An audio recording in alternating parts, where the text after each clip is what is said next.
Good morning to all of you. जहाँ हमने आपको परसों छोड़ा था जीव में धर्म, जो पहला चैप्टर है आपका बायोलॉजी का, उसमें अलैंगिक धर्म के प्रकार लिखा करके हमने छोड़ दिया था। अब आपको विस्तार पूर्वक अलैंगिक जनन के प्रकार के विषय में हम बताएंगे। तो पहला जो आपका अलैंगिक जनन का प्रकार था, देखिए वो था अलैंगिक जनन के प्रकार। अलैंगिक जनन के प्रकार, इसमें जो पहले हेडिंग थी वो थी आपकी द्विविभाजन। द्विविभाजन अर्थात ये हो गया आपका पहली हेडिंग थी द्विविभाजन। अब द्विविभाजन हेडिंग को विस्तृत रूप से हम अध्ययन करेंगे। इसका द्विविभाजन इस प्रकार के जनन में, इस प्रकार के जनन में, ये जो जनन है आपका अलैंगिक जनन के प्रकार हम बता रहे हैं। तो इस प्रकार के अलैंगिक जनन में मुख्य रूप से जो जनक जीव होता है वो अनुकूल परिस्थिति आने पर दो समान भागों में विभक्त होकर के नई संतति को जन्म देते हैं। मतलब समझिएगा, द्विविभाजन, द्वि मतलब होता है दो और विभाजन मतलब बंटना।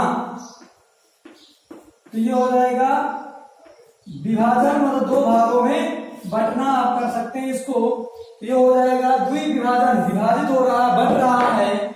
तो कैसे बन रहा, मतलब दो, द्वि का मतलब दो और विभाजित का मतलब हो गया बंटना। तो ये दो भागों में बन रहा है या विभाजित हो रहा है, विभाजित हो रहा है। इतना याद रखिए, विभाजित हो रहा है या होता है, होता है। यह हो गया आपका द्विविभाजन, मतलब विपरीत परिस्थिति आने पर। कब? विपरीत परिस्थिति आने पर कोई भी जनक जीव द्विविभाजन, अलैंगिक जनन के द्विविभाजन, जो प्रकार अलैंगिक जनन का द्विविभाजन, इसमें कोई भी जनक जीव विपरीत परिस्थिति आने पर दो समान भागों में बढ़ जाता है। और जब दो समान भागों में बढ़ जाता है तो उसका प्रत्येक भाग नई संतति के रूप में विकसित होने लगता है या नई संतति का निर्माण करते हैं। ये बढ़ करके दो भागों में नई संतति का निर्माण करते हैं। इस प्रकार से अब ये दोनों भाग अलग अलग, दो भाग हैं तो दोनों भाग अलग अलग नई संतति निर्मित करेंगे, करते हैं या यहां से मान लीजिए ये आपका एग्जाम्पल के तौर पर हम दे रहे हैं अमीबा है। ये विषम परिस्थिति आने पर दो, एक और दो, जो भागों में बढ़ गया तो बढ़ने के बाद जो इसका एक भाग है इससे भी नई संतति उत्पन्न होती है और दूसरा भाग उससे भी नई संतति उत्पन्न होती है या नई संतति का निर्माण होता है दोनों से। अर्थात आप समझें कि अलैंगिक जनन का द्विविभाजन जो प्रकार है, इसमें कोई भी जनक जीव विषम परिस्थिति आने पर दो समान भागों में बढ़ जाता है और दोनों समान भागों में बढ़ने के बाद जो समान भाग होते हैं, बटे हुए दो समान भाग होते हैं, उनसे नई संतति का निर्माण होता है या नई संतति उत्पन्न होती है। ये हो गया। और इसका जो ये है जो प्रमुख या अमीबा है आपका, तो ये बटा दो भागों में, इसको मान लीजिए अमीबा,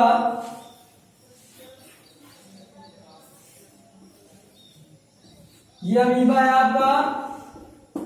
और ये विषम परिस्थिति आने पर दो समान भागों में बढ़ गया, यहां से ये अलग अलग भाग हो गए तो एक ये नई संतति इससे उत्पन्न हो जाएगी, नई संतति मतलब संतान आप कह सकते हैं, इससे बनेगी और इससे बनेगी और ये अमीबा का जो अस्तित्व होता है वो समाप्त हो जाता है। मतलब इसका जो अस्तित्व है वो समाप्त हो जाता है। ये हो गया आपका द्विविभाजन। क्या हो गया, द्विविभाजन। अब आइए आप अगली हेडिंग है, जैसे जो अलैंगिक जनन के प्रकार हैं उसकी जो अगली हेडिंग है वो है आपकी बहुविखंडन। क्या है, नंबर 2 पे है आपका, अगली हेडिंग मान लेते हैं, अगली हेडिंग है आपकी बहुविखंडन।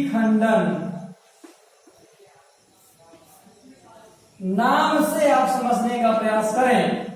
बहुविखंडन मतलब ये हो गया, इस प्रकार के अलैंगिक जनन में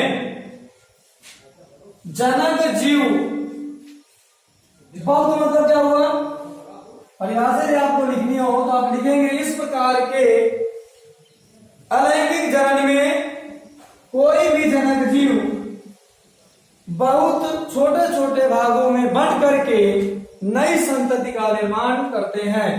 ये हो गया आपका बहुविखंडन। आप कह सकते हैं कि जी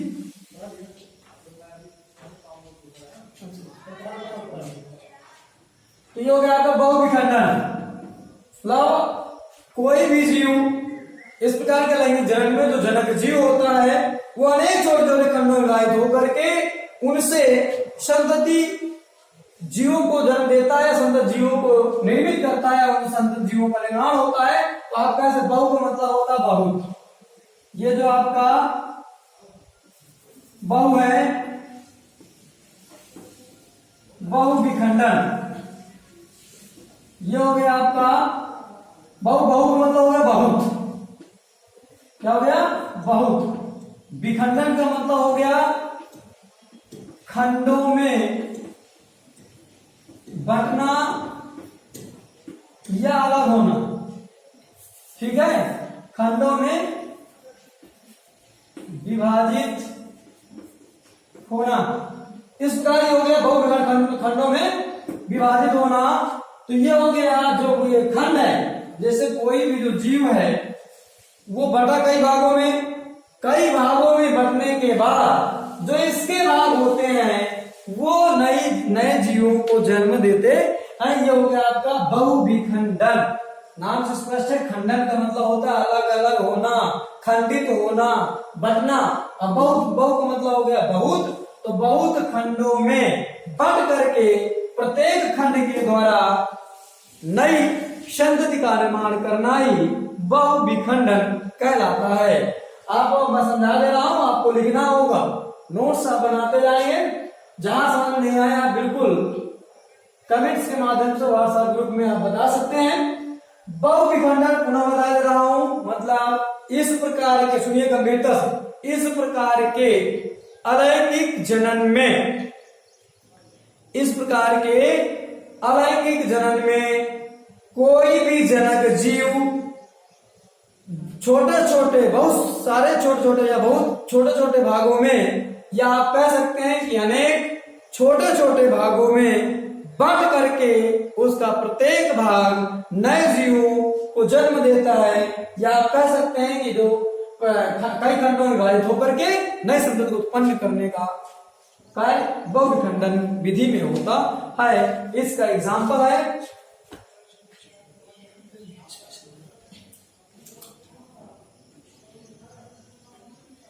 इसका एग्जाम्पल है स्पाइरोगायरा। स्पाइरोगायरा ये हो गया आपका इसका एग्जाम्पल। इस प्रकार से ये स्पाइरोगायरा है, प्लाज्मोडियम है, ये बहुत सारे भागों में बढ़ जाते हैं और ये बढ़ करके नई संतति का निर्माण करते हैं। अब आते हैं मुकुलन। तो आप देखिए, याद रखिएगा, पहला हो गया आपका द्विविभाजन और दूसरा हो गया बहुविखंडन, तीसरा आपका है मुकुलन। गंभीरता के साथ समझने का प्रयत्न आप करें। ये आपकी जो तीसरी हेडिंग है वो है मुकुलन। इसको बोलते हैं बडिंग।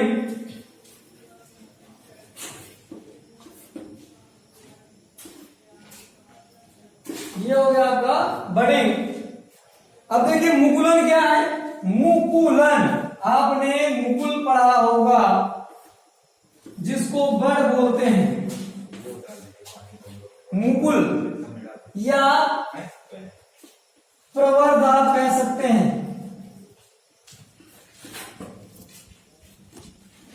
मुकुलन में क्या होता है, इस प्रकार के जनन में या मुकुलन के दौरान जनक से नए जीवों की जो उत्पत्ति होती है वो मुख्य रूप से प्रवर्ध के माध्यम से होती है। जिन जीवों में जिन जीवों में प्रवर्ध, पहले पुनः समझिएगा, मैं कहा मुकुलन में ये एक अलग ही जनन का प्रकार है मुकुलन।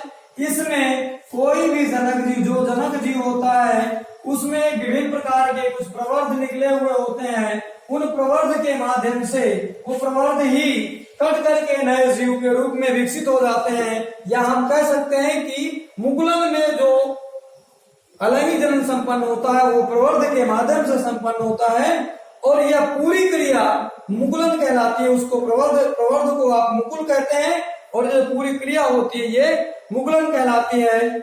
कहने का मतलब जो मुकुल होता है ये सपोज दैट, ये एग्जांपल है आपका, मान लीजिए ये कोई प्रवर्ध है, क्या ये प्रवर्ध है या मुकुल है। इस मुकुल का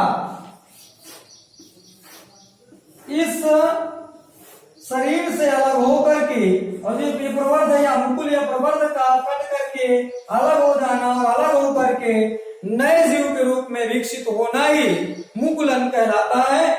और ये जो आपका ये प्रवर्ध जिसको बोल रहे हैं इसको मुकुल बोलते हैं। और ये पूरी प्रक्रिया मतलब किसी भी जीव के द्वारा जब आप कह सकते हैं, जब किसी भी जनक जीव में या नए जनक जीव की उत्पत्ति के लिए मुख्य रूप से प्रवर्ध की आवश्यकता होती है इसमें, और ये प्रवर्ध के माध्यम से या मुकुल के माध्यम से ही नए जीवों के रूप में विकसित होते हैं। इसका एग्जाम्पल है ईस्ट, हाइड्रा। इस प्रकार से ये प्रवर्ध के माध्यम से मुकुलन संपन्न होता है। अब आप याद रखेंगे। अब अगली जो हेडिंग है आपकी, बहुत ज्यादा डिटेल में जाते हैं तो बहुत ज्यादा टाइम लग रहा है। मैं आपको संक्षिप्त में बता रहा हूं, जहां भी समझ में ना आए उस संबंध में आप हमसे पुनः पूछ सकते हैं। अब आइए बीजाणु जनन, चौथी हेडिंग है आपकी बीजाणु जनन। बीजाणु जनन, अब देखिए बीजाणु जो जनन है प्रमुख रूप से बीजाणु एक कोश की पतली भित्तियुक्त कोशिका में अगुणित रूप से लगे हुए रहते हैं या बंधे हुए रहते हैं अगुणित रूप से। अब ये जनक काय होते हैं, मतलब प्रमुख रूप से जो बीजाणु जनन होता है इसमें आप समझिएगा बीजाणुओं के माध्यम से जनन संपन्न होता है। आप समझिए अलैंगिक जनन, इस प्रकार के अलैंगिक जनन में जो जनन संपन्न होता है वो मुख्य रूप से बीजाणुओं के माध्यम से संपन्न होता है। इसमें जो जनक जीव होते हैं वो प्रमुख रूप से प्रतिकूल परिस्थितियों में, जो आप कह सकते हैं कि बीजाणु जो एक कोश की बीजाणु होते हैं वो बीजाणु अलग होकर के बीजाणु नए जनक के रूप में, सॉरी माफ करिएगा, जो बीजाणु जनन की प्रक्रिया है वो प्रमुख रूप से बीजाणुओं के माध्यम से नए जीवों की उत्पत्ति होती है, या बीजाणुओं के माध्यम से नए जीवों को उत्पन्न करने की क्रिया ही बीजाणु जनन कहलाती है। इसमें प्रमुख रूप से जो आपका एग्जाम्पल है वो ऐसे बीजाणु होते हैं, छल बीजाणु, अचल बीजाणु या अंतर बीजाणु, किसी प्रकार के बीजाणुओं के माध्यम से नए जीवों को जन्म होना ही बीजाणु जनन कहलाता है। इसमें एग्जाम्पल आपका क्लेमाइडोमोनास में अलैंगिक जनन इस प्रकार से चल बीजाणु के द्वारा होता है। आप ये हो गया बीजाणु जनन। न समझ में आया हो पुनः बता रहा हूं, मतलब बीजाणुओं के द्वारा, बीजाणुओं के द्वारा संपन्न होने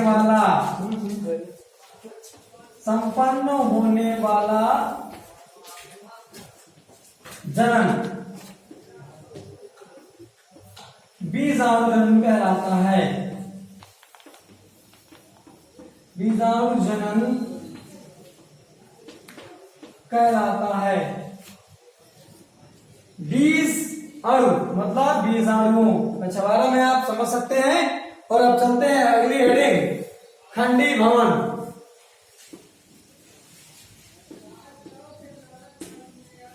आपने पढ़ा था बहुविखंडन, अब आते हैं खंडी भवन।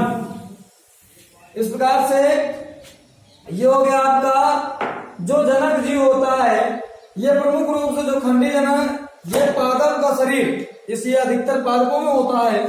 आप कह सकते हैं कि पादप का शरीर दो अधिक खंडों, दो या दो से अधिक खंडों में विभाजित हो जाता है और एक खंड पुनरुद्भवन के द्वारा नए जीव के रूप में विकसित हो जाता है। खंडी भवन अर्थात खंडों में बढ़ करके नए जीव के रूप में विकसित होने की क्रिया खंडी भवन कहलाती है। यह प्रमुख रूप से पादपों में संपन्न होता है। तो आप कह सकते हैं कि इस प्रकार के जनन में जो खंडी भवन है, ये प्रमुख रूप से जनक पादप, इस खंडी भवन जनक पादप के दो या दो से अधिक जनक पादप, दो या दो से अधिक खंडों में बढ़कर नए जीव के रूप में, या आप कह सकते हैं विभाजित होकर के नए जीव का निर्माण करता है, नए जीव के रूप में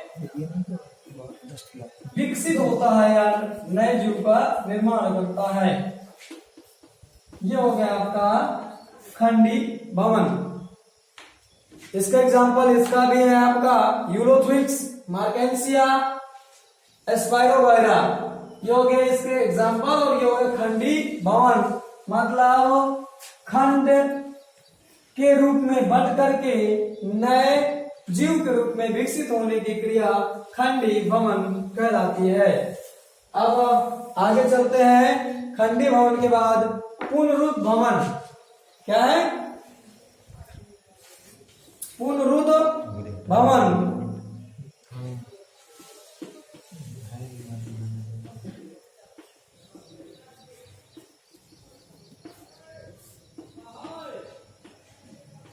पुनरुद्ध भवन किसी जंतु के किसी भी भाग को काटकर नए जंतु की उत्पत्ति को ही पुनरुद्ध भवन या पुनर्जन्म कहा जाता है। समझिएगा, पुनरुद्ध भवन मतलब पुनरुद्ध मतलब होता है दोबारा। ठीक, ये हो गया। आप कह सकते हैं किसी भी जीव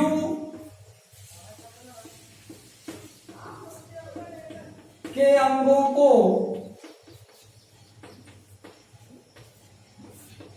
काट कर, या कह दे काट दिया जाए। मान लीजिए किसी भी जीव के कोई कुछ अंग है, उनको किसी भी जीव के अंगों को काट कर नए जीवों के रूप में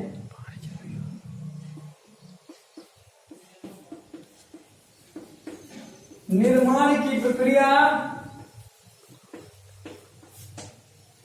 पुनरुद्ध भवन कहलाती है। पुनरुद्ध भवन। ठीक है। अब हम आपको जो बाकी शेष हेडिंग्स हैं आपके लैंग्वेज के प्रकार की, उनको कल बताएंगे। और आपसे एक विशेष आग्रह यह है कि जो कुछ भी पढ़ाया जा रहा है आप अपनी नोट्स बुक में इसको नोट करते जाएं और विधिवत तरीके से तैयार भी करते जाएं। इसके बाद हम आपको प्रश्न भी नोट कराएंगे। उन प्रश्नों को भी आप अलग से नोटबुक के अलावा अलग से कॉपी बना करके उसमें भी लिखते जाएंगे और याद करते रहेंगे। धन्यवाद।